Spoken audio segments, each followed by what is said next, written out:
It's a silly little thing, but it gets our energy going, and we're starting to smile and laugh already. That's great. I'd love for you to get into groups of like 10 people, 10, 12 people each, and stand in a circle. So we might have to clear some of the chairs, and if you have to do that, go ahead, because I'd like, or sometimes prohibiting people from making mistakes. But there was actually still, it seemed like a lot of mistakes going on.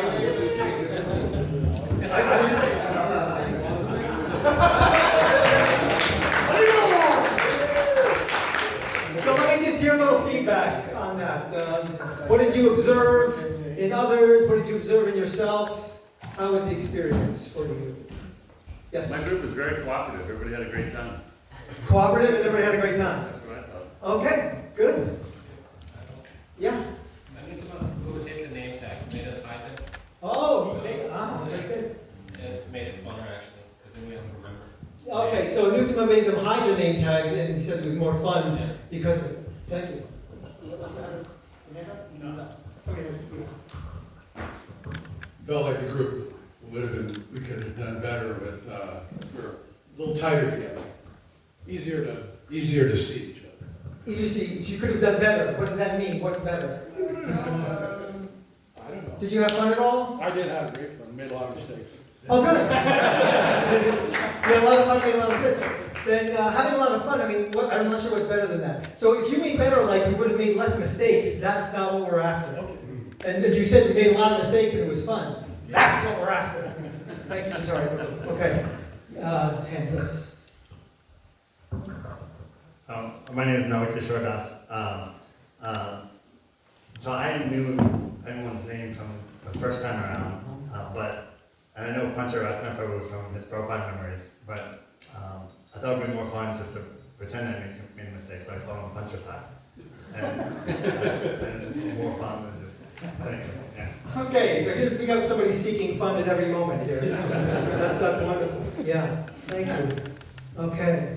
Anybody have a hard time, difficult time? Oh, yeah. So what we did is, because everybody got comfortable with the name tags, so what we did, we had everybody turn it around. Nice. Nice. Okay. Anybody have difficulty with it or not such a great experience? Yeah. Yeah, I wanted to make a mistake, but I didn't get a chance. You are too good for us. You are too perfect. Okay.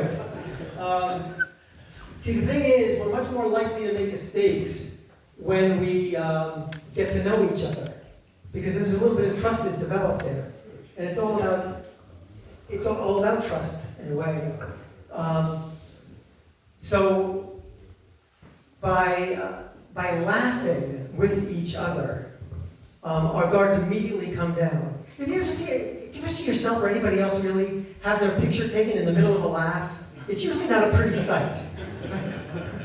So there's something sort of inherently vulnerable about laughing with somebody, you know? I often point out that when we're watching TV, I don't know if you watch TV, but when we're watching something, a movie, something, and something funny happens, we tend not to want to enjoy it alone. We look to the person we're with, right? As if to say, to make the connection. Like, wasn't that funny? Right? But there's a vulnerability there. Well, maybe they didn't think it was funny. But of course, if you know each other very well, it doesn't matter. You still are going to connect on it, you know? So laughter does connect us. And it helps us, once we're connected, it helps us to build that trust, which is necessary for vulnerability. And as devotees, we need to be willing to be vulnerable. Because the fact of the matter is that we are in a constant state of vulnerability that is, from time to time, covered over by the illusion of security. But it's an illusion.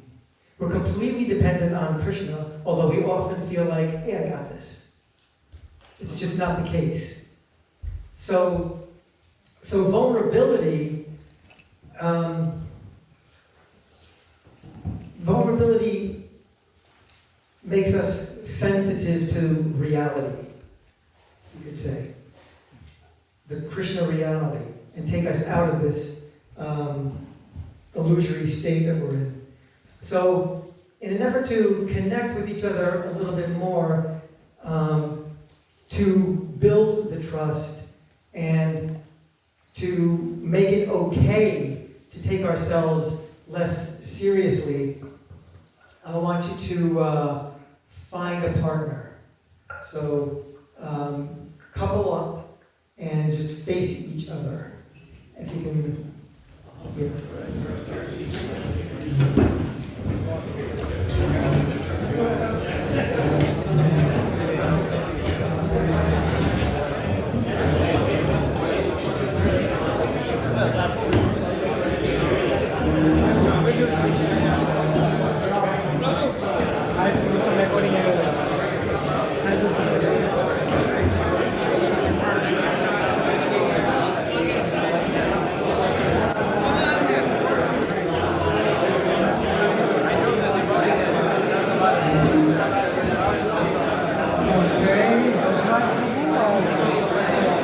Everybody have a partner? Is anybody missing a partner, lacking a partner? No partner? Okay. Okay. You can join. We'll have one group of three. So just join them. So you're gonna join them? Came up and did it. So we have a partner for you. We have a partner.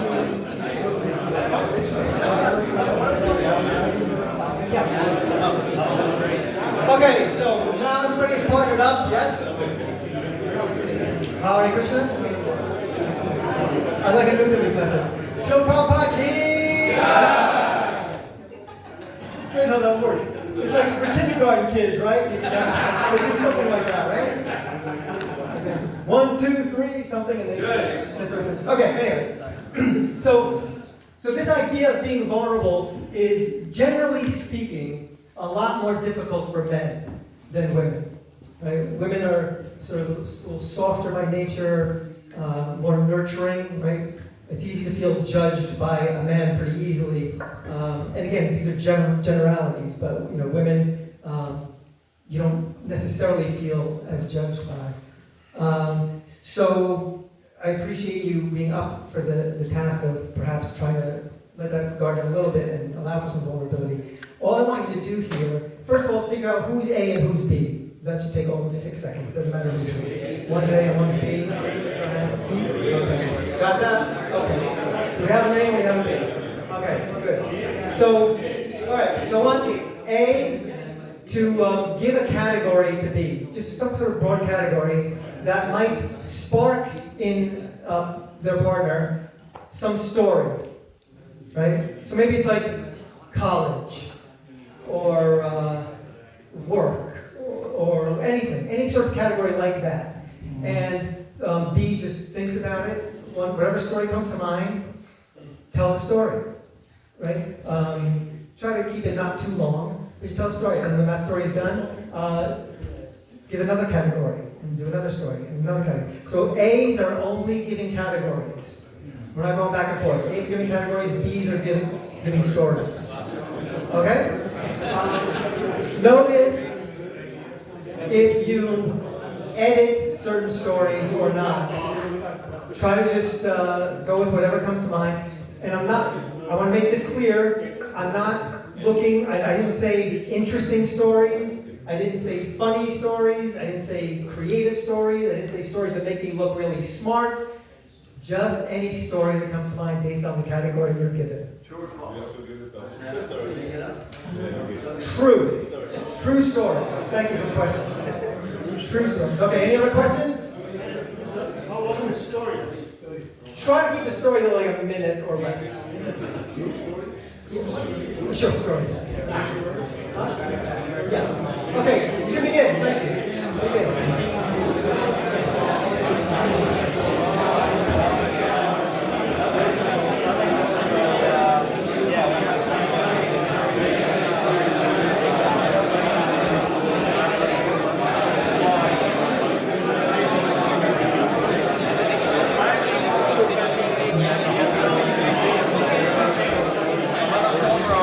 Just like in Florida, where every single highway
So finish the story that you're currently telling, and then stop.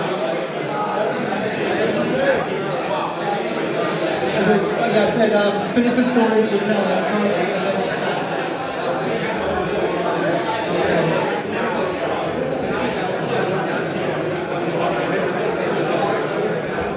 Winding down.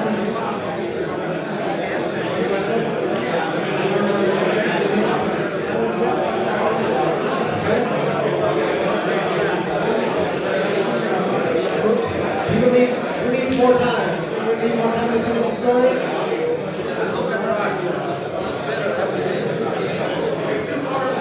You ready for this? Need more time? Okay. You done with the back? You block?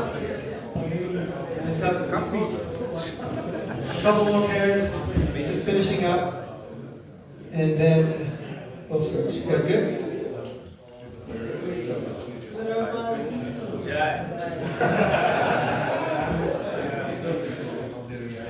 As I try to finish this story, I'll remind you the story of the snack table. There's not a certain time you go there, just don't line up while anybody's speaking, but feel free to go back and forth as you need for the snack table. Okay. We're done the back there? Okay. All right. So now let's switch it. B gives the categories and A gives the stories. Okay?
finish the story that you're now telling, and then come to a stop.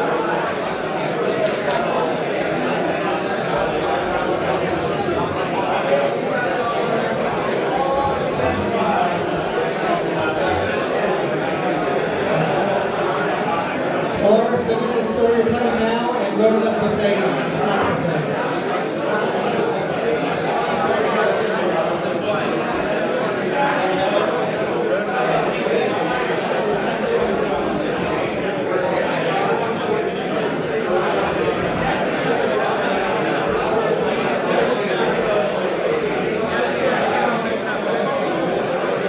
Who needs more time?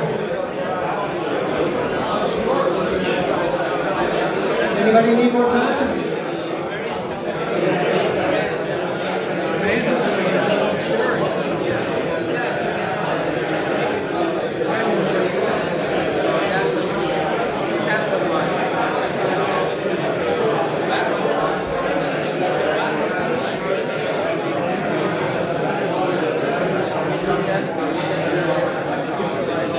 Okay, I'm going to give it till the buffet line thins out a little bit.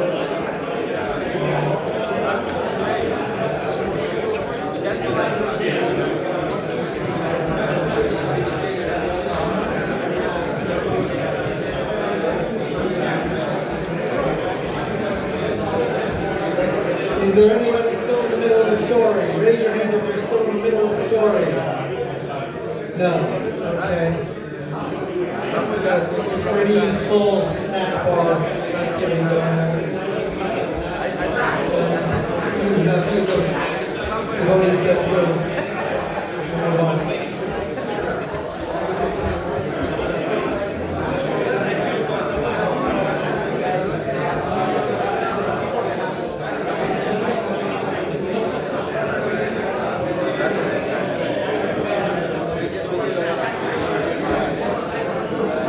Okay. Horrible. Thanks. Okay. So let's. In a moment, I want to hear from some of you about that. The magical thing about bringing humor in, not taking yourself so seriously, letting your guard down a little bit, is if you are willing to take the risk to do that, then somebody else is going to do it too. Because you said, like, I'm willing to put my foot in the water, are you with me or not? And it sort of gives permission for the other person to drop the rough exterior and show the person that's behind it. You know? Who can share a little bit about your experience, either as a listener or as a storyteller? Yes, sir.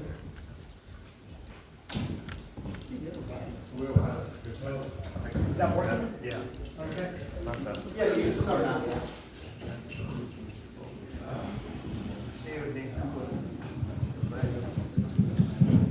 Yeah, I'm Mukesh. I'm from Jersey City, New Jersey.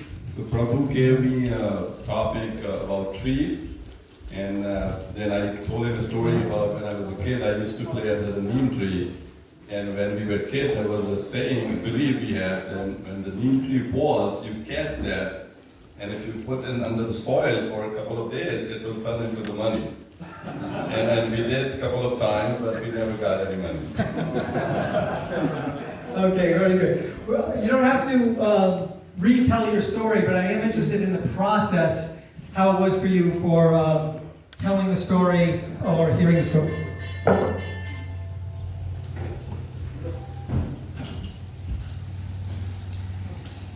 My name is Akshar and I'm from New Jersey, and I was with Prabhuji. He's from here, and he did hesitate to give details on his personal life, and that's what I liked about it. Because usually people, like if you haven't break the ice, they are reluctant to give you such intimate details, right? So that's what I liked about it. Thank you very much. Hare Krishna, my name is Prasannath Nadas, coming from Alachua. So yesterday we were discussing about connection, right? So this is exercise where in shortest amount of time we can develop a connection with other individual. Lot of times we just say Haribol and we are so busy with so many things. So taking 5 minutes to do things like this will be extremely helpful and feel like we are part of community and know each other better. Thank you very much. That's great. Yeah. I felt, even though I met, my name is Madan Gopal Das from New Jersey, and I was with Navakishore Prabhu from Milwaukee. And we just met for the first time a few minutes ago. It was really wonderful. And because the topics we threw at each other were so intimate in the sense, about relationship, whatever. And the fact that we opened up to each other immediately, like we felt we could be completely vulnerable, it raised our trust level from here to here. Like, I can trust this individual with my life now. I feel that. And I think that's worth it. Being vulnerable makes you trustworthy.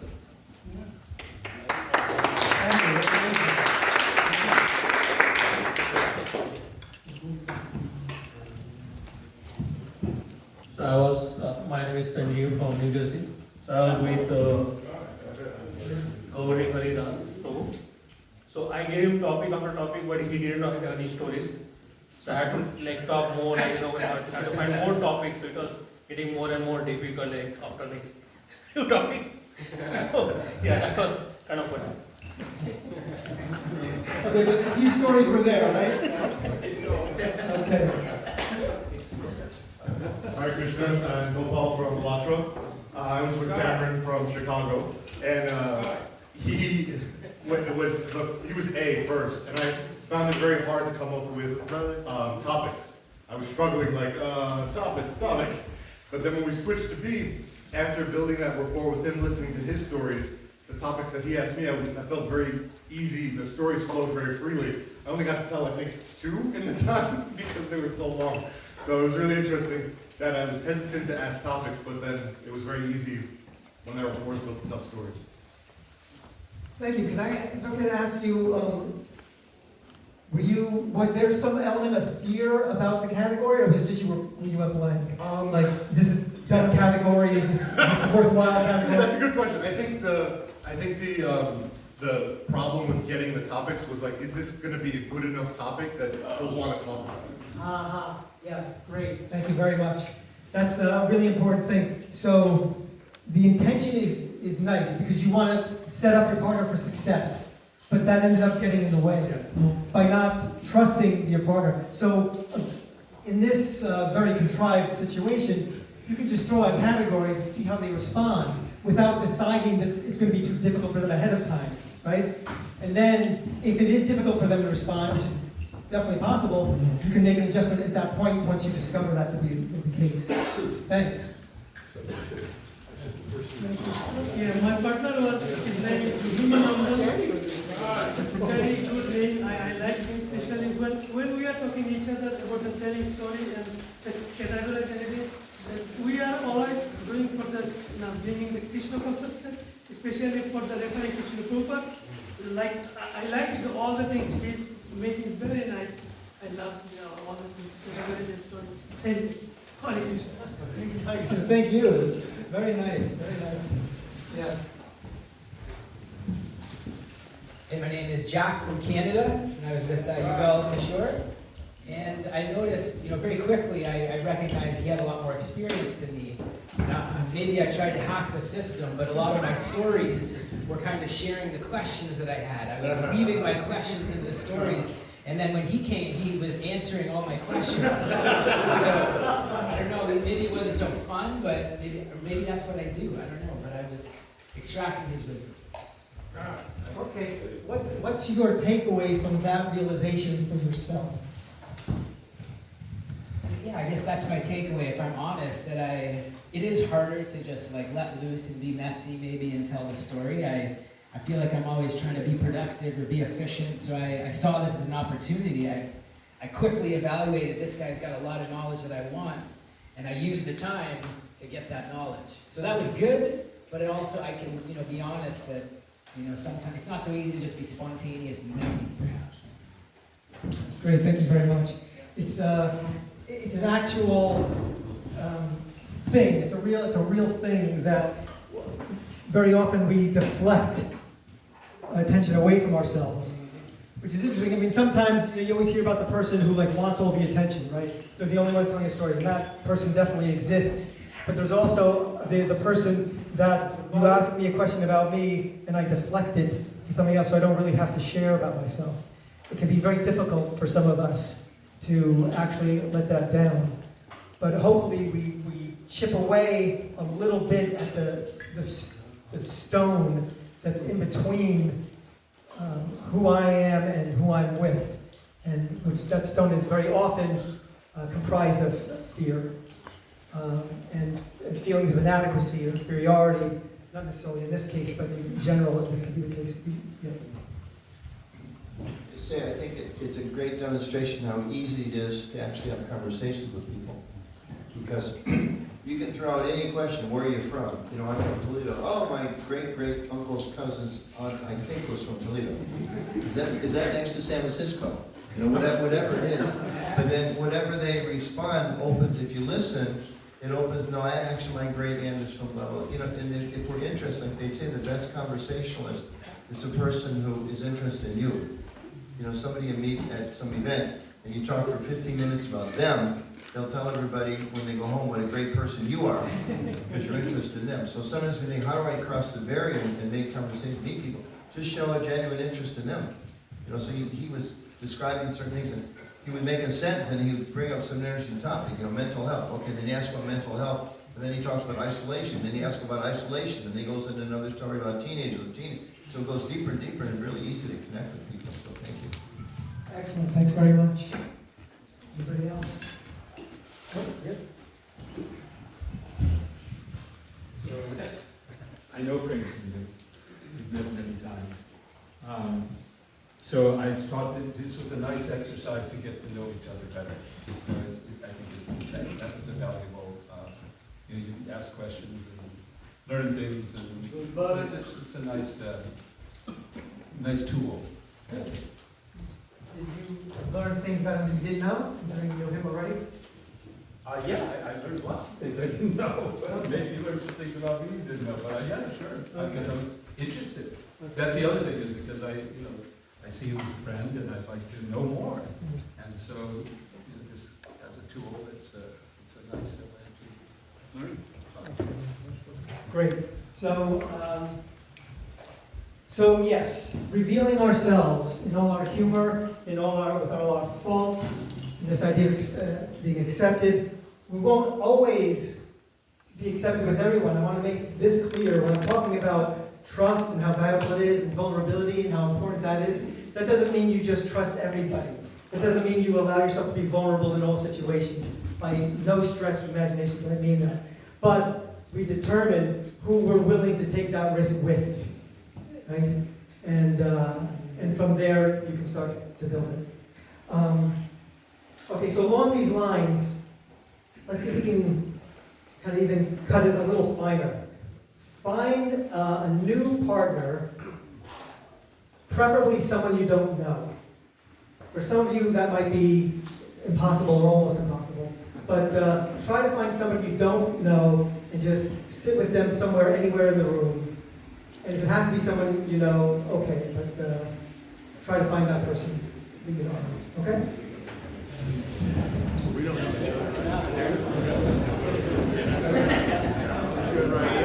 Same exercise again? Different exercise. Different.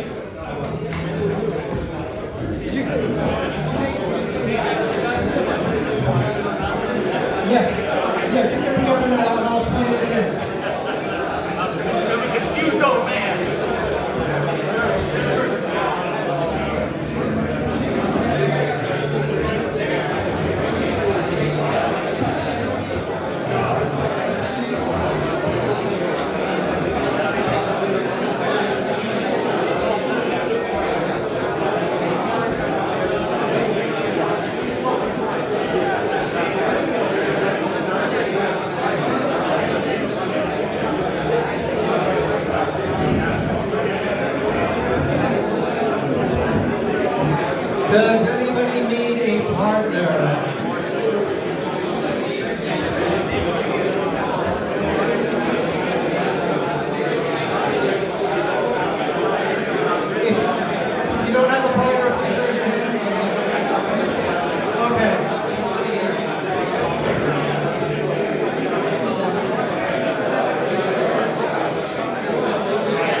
Thanks, Steve. Okay, so now we're all your partners, right? Just so I know, is there anybody who's with somebody that you know? Again, it's okay if it has to be like that. Oh, we're all with people we don't know. Oh, you guys know each other. Okay, cool. All right, so determine who's. No, don't determine. Let's do this. I want you to find 3 things that you both have in common. And it can't be, it can't be that we're both devotees, we're both men, we both have 2 nostrils. Nothing that is obvious or apparent. Okay? And see if you can, I'll give you a few minutes, and see if you can find 3 things that you have in common. Thank you. Go ahead.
Dear devotees.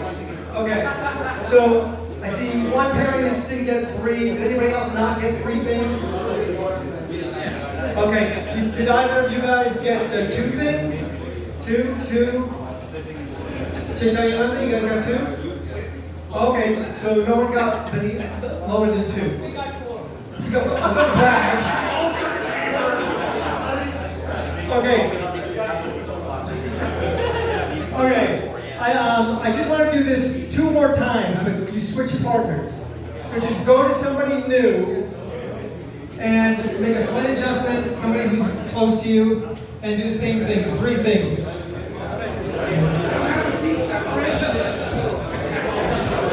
Begin as soon as you have your new partner, you can begin.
We are going to stop right there.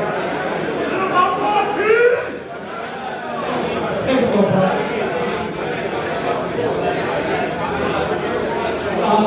Gopal, should I cover time?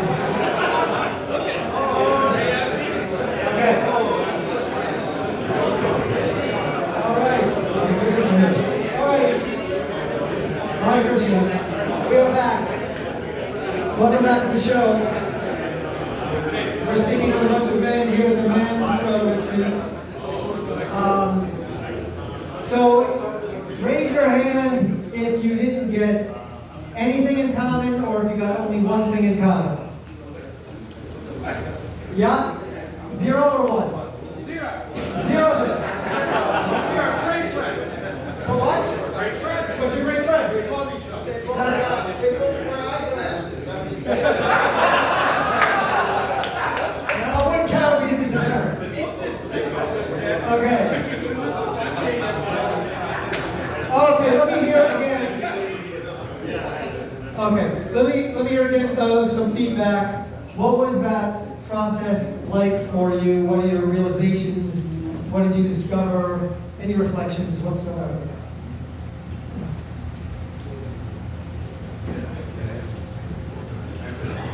Hare Krishna, I'm Kishore from Milwaukee. I think the realization was that when you make that goal of trying to find 3 things, there's a lot more work that you have to do to discover who the person is. And so different than just asking about a particular question, it kind of drives you to really try harder to run across somebody. Okay, that sounds very good. Thank you. Yeah. So, my name is Yadhunath Dasa from New York. With my friend Michael here, we had to have a long conversation before we found things that click. And for the conversation to go, we had to both open up our eyelids, especially about, things that probably I wouldn't talk about with many people, but it brought us some sort of commonalities and stuff that was cool. That sounds very brave. Thank you very much. Yeah.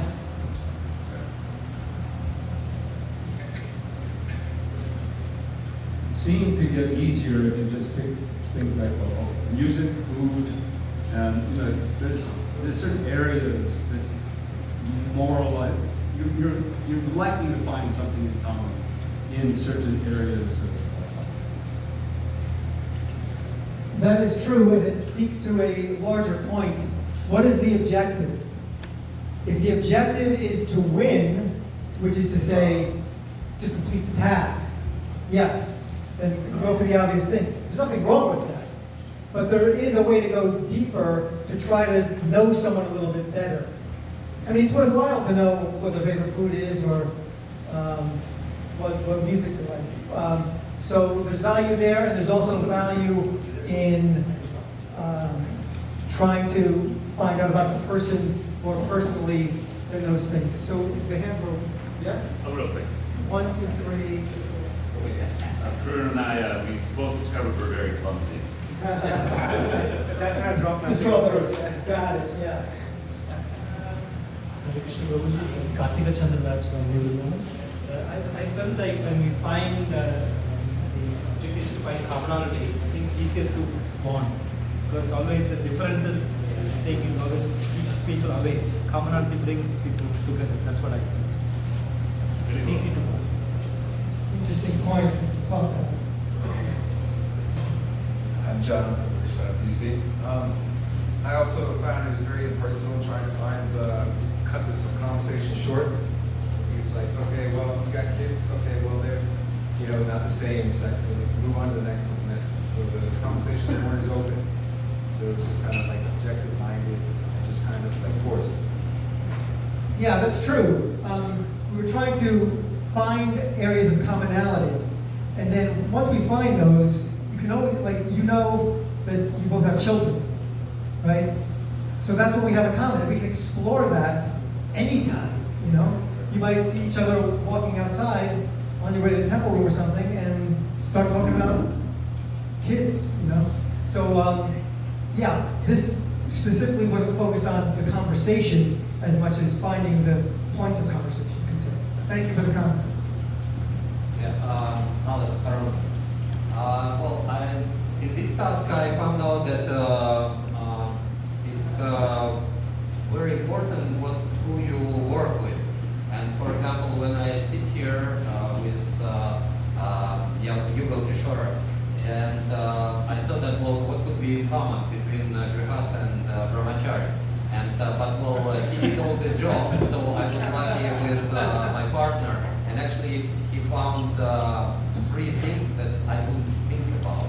So that's why the point is that it's very important, as I found out, that it's very important who you work with, who your partner is. Thank you. Thanks very much. I think in our conversation we came to a moment where we decided that the conversation was more important than trying to find out 4 things. And so we actually just became interested in knowing each other better, and we dropped that objective. That's great. So I was going to bring this up. So even though you found nothing in common, you learned about each other, right? Because you kept saying, I have kids. Do you have kids? No. Okay. But now he knows that you have kids, right? Or I do this. Do you do this? No, I don't do this. But now you know he does this. So even when there's 0 or 1 or 2 points of commonality, we're still sharing ourselves with someone else, and then that's where the value is.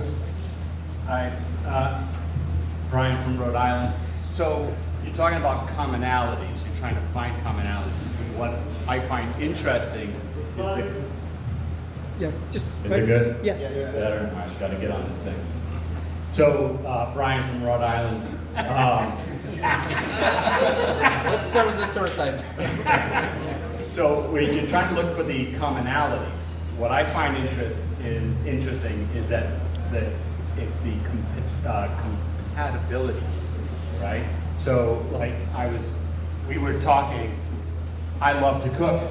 He hates to cook, but he loves to eat. Right? So there's a fit, right? And then we had a couple of fits, you know, we had a couple of things in common, but there was things that I like to do or he likes to do that I don't.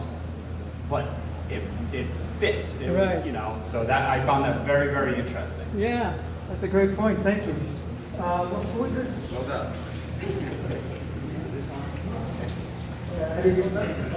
Since actually it is a interactivity, so I myself differ from Jersey City, New Jersey. So from body, mind, intellect perspective, we are all different, but there is a one commonality. We are all soul actually. We are all that is the in common in general. Whoever sitting here, so that is the high level. So everybody has commonality. So 0 commonality it is impossible because we are souls. So 0 commonality is impossible. So really it is I was first thinking like why Prabhu is asking again and again interaction with the different persons or devotees. What's the theme behind it? He wants to extract.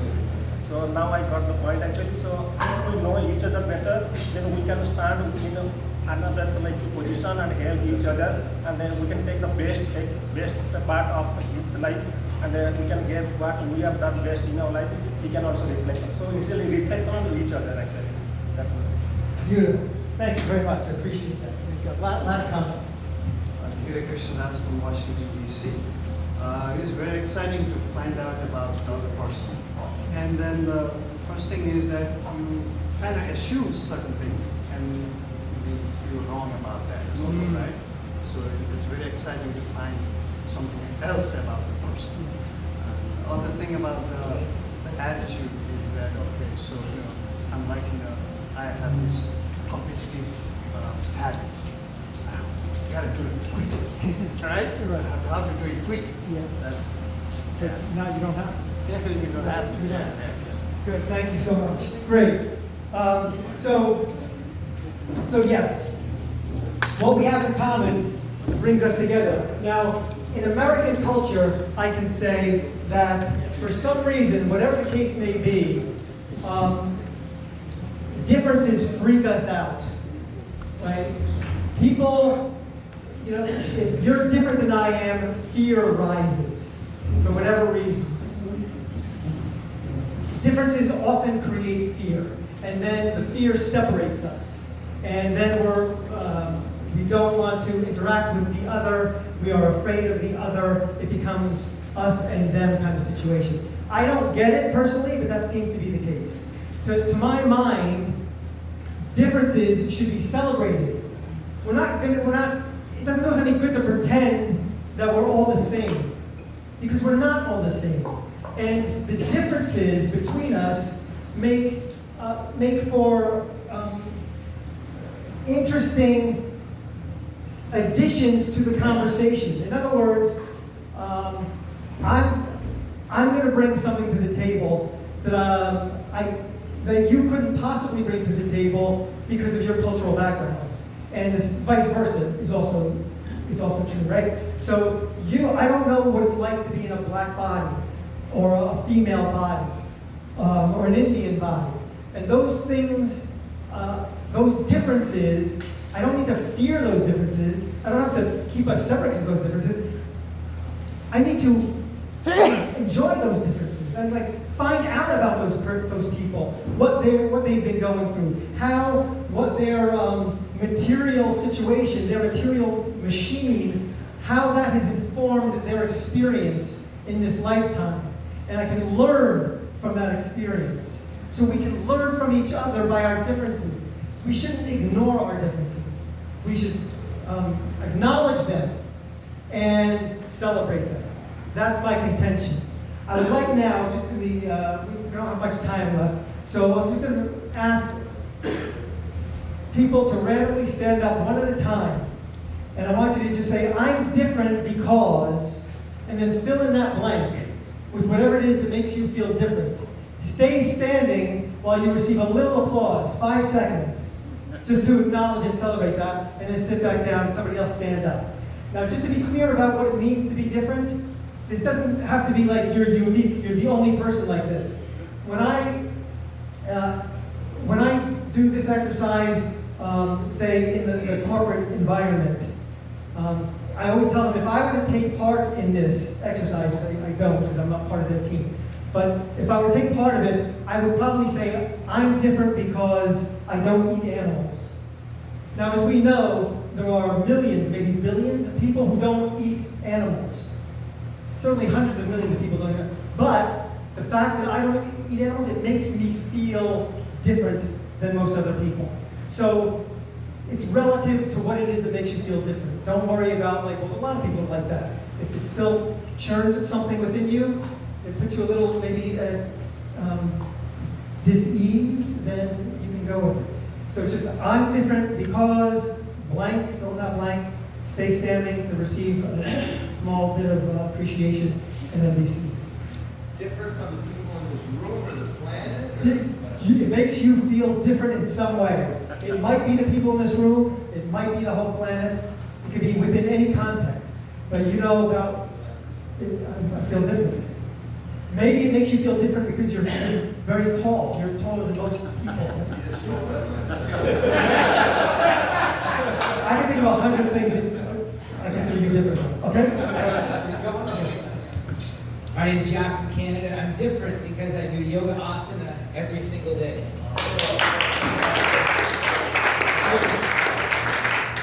My name is Madan Gopal from New Jersey. I think you just standing up, right? No.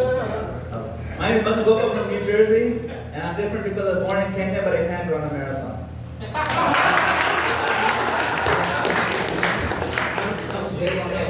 I'm from Washington, D.C. I know Jack. Anyway, I early retired. I'm different because I early retired to devote myself to compassionate care.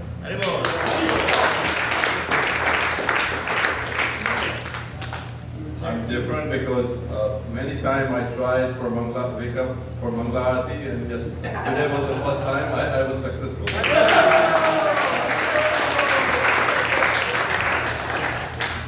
My name is Deepak. I am from Jersey City. In the mic. Yeah, Hare Krishna. Yeah, Hare Krishna. My name is Deepak. I am from Jersey City. I feel unique because every day I read all the verses of chapter 15 of Bhagavad Gita and chapter 3 of Bhagavad Gita. My name is Anutama. I'm tall, which means I have to see all the filth on the top of your refrigerators when I visit your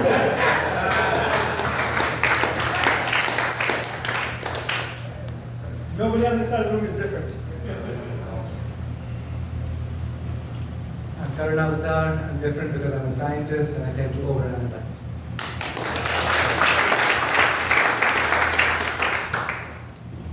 I think I'm older than almost everybody. How old are you? Is that 73. You're a bit older. But everyone else. So I'm older. But that is something that I do. That's actually a great share, because it's like, it doesn't matter if you're the oldest person in this room, but you feel different because you're older. Yeah, that's great.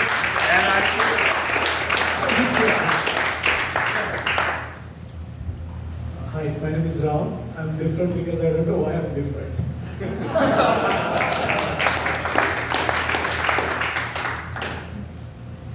I'm Manish from Nashville, Tennessee. I feel different because I'm an Indian body and I feel like I don't have very good command over English.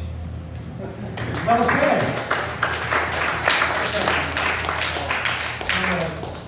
Okay, we're going to do one last one. Hi, Paul. My name's Kaviraj. I'm from Baltimore. I'm different because I'm not married, but I want to do marriage counseling.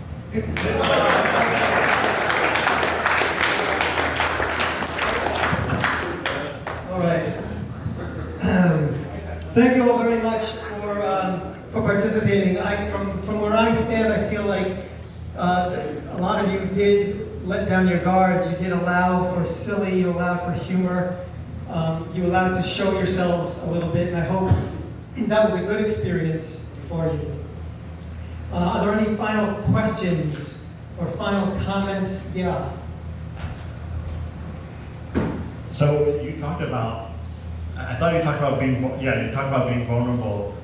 Do you ever find yourself in, when you're doing a devotional service that everybody expects this to be done a certain way, that do you ever try to inject unexpected humor into that normal process?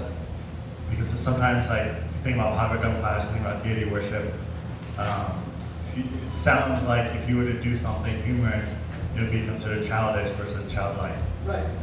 That's a good point. Maharaj is no longer here. I was just speaking to him over breakfast about, I think, Shri Prabhu mentioned this morning how he'd never heard somebody, Jaya Vishnu Papa in the rhythm that Maharaj was doing it, right?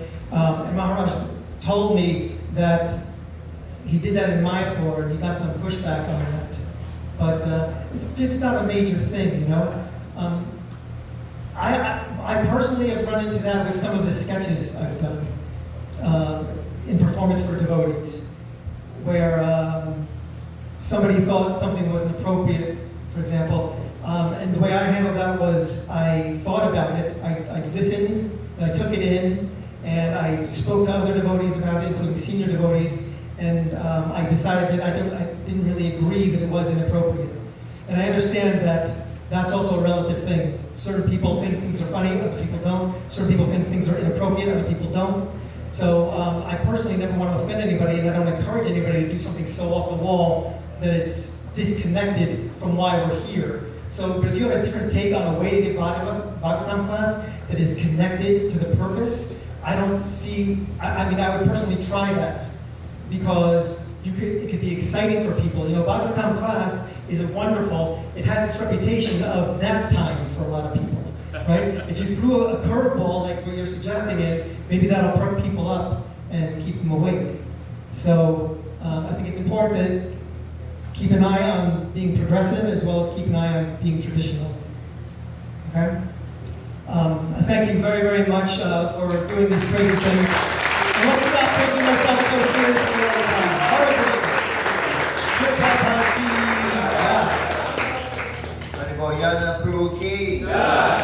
So Yadhunath told me he's available for any kind of personal counseling or coaching. So if you feel you're losing your silliness, if by the end of the day you're not feeling silly, you need to talk with him, have a personal consultation, he's available. I think he's up until 2 or 3 o'clock in the morning. What room should we not have? Do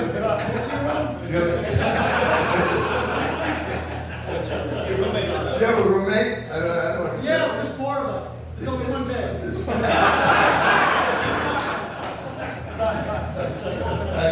So we are on break time now for 15 minutes, or actually it's about 12 minutes. Bhutta Bhavana Prabhu's next presentation